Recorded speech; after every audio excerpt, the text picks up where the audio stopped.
2014 తర్వాతి నుంచే బీజేపీ కొంచెం పెరుగుతూ వచ్చింది. ఆ తర్వాత మొన్న లాస్ట్ 2023లో జరిగిన ఎలక్షన్స్‌లో బీజేపీ అనుకున్నన్ని సీట్లు సాధించిందా? మామూలుగా బయట చూస్తే అయితే అనుకున్నన్ని సాధించలేదేమో అనిపించింది. దానికి మీరు ఏం చెప్తారు? అంటే ఖచ్చితంగా ఇవాళ బీఆర్ఎస్ ఒక ప్రభుత్వాన్ని 2 టర్మ్స్ చూసినాక, భారతీయ జనతా పార్టీయే బీఆర్ఎస్‌కి ఒక ఆల్టర్‌నేటివ్ అండ్ ఒక మొమెంటమ్ కూడా క్రియేట్ అయింది. కానీ కొన్ని factors definitely played against us. ఏంటి ఆ ఫ్యాక్టర్స్ అనంటే, ఒకటి మీరు చూసుకుంటే ఇవాళ ఈ రాష్ట్రంలో జరిగిన ఒక అబద్ధ ప్రచారం.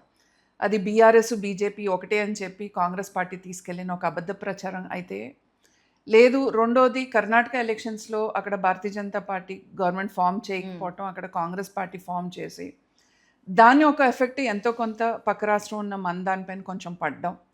తర్వాత ఉచితాలనే హామీలిచ్చి, ఏదైతే అబద్ధపు హామీలిచ్చి వాళ్ళు అధికారంలోకి వచ్చి కూర్చున్నారో, ఆ గ్యారంటీలు కానివ్వండి, లేకపోతే కొన్ని ఇచ్చిన హామీలు కానివ్వండి, ఇయన్నీ definitely played a major role. So, అందుకని భారతీయ జనతా పార్టీ ఆల్టర్‌నేటివ్ అవ్వాల్సింది. అనుకున్నన్ని సీట్లు రాకపోవటానికి డెఫినెట్‌గా ఈ కొన్ని కారణాలని నేనైతే అనుకుంటున్నాను.